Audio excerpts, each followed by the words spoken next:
the Musée d'Orsay, and we're looking at a painting by Berthe Morisot, The Cradle. This is a lovely painting of a baby in a cradle being watched over by her new mother. Her later work is some of the most radical painting in its extraordinary brushwork, but this is an early canvas. This was exhibited at the Impressionist exhibition of 1874. This is an exhibition of the artists who we now call the Impressionists, where they exhibited independently from the official art exhibitions in Paris. But sadly, this painting was little noticed by the press and the public and remained unsold for several years and in the family until 1930. It was extremely difficult to be a female painter at this time, and so it's not surprising that her work received little critical attention. There were some female painters that were successful. I'm thinking about Rosa Bonheur, for example, but for the most part, especially women of Morisot's class, a woman of her level of affluence would have a quite restricted environment in which they could freely move. Women were expected to largely exist in the domestic sphere. And that's what we see in the work of so many women artists at the end of the 19th century. A lack of access to the more typical subjects of modern life, of cafes and bars. This was the space that they had access to, and that's what they painted. And Morisot would go on to paint many beautiful scenes of family life, but this one is especially poignant. What we're seeing is Morisot's sister looking over her daughter, and there's a wonderful intimacy. The child is angelic, draped under that gauzy net,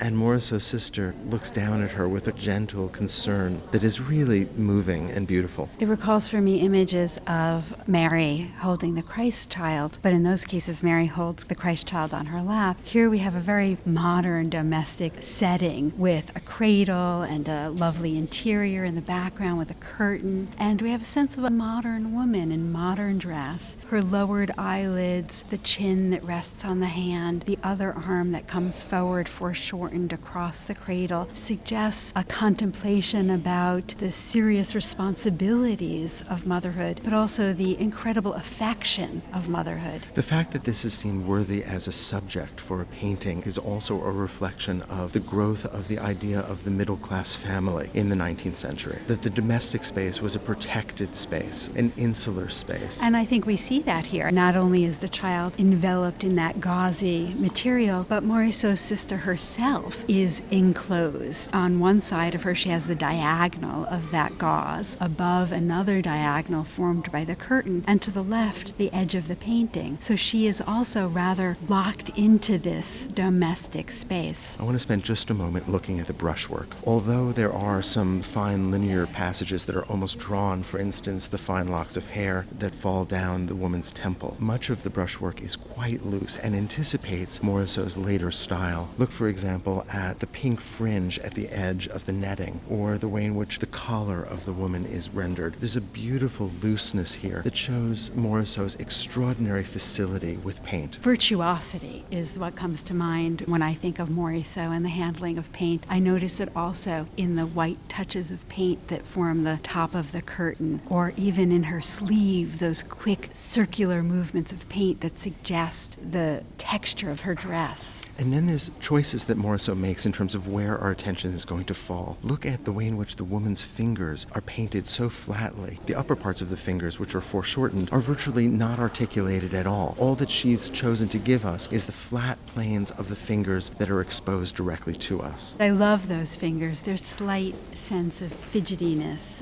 Unfortunately, I think we still have a tendency to discount images of mothers and children, to see them nostalgically and sentimentally. And if we look around the galleries at the d'Orsay, almost every painting is by a man. Morisot is an exception. And if we look at auction prices, if we look at the art market, female artists are still not given their due.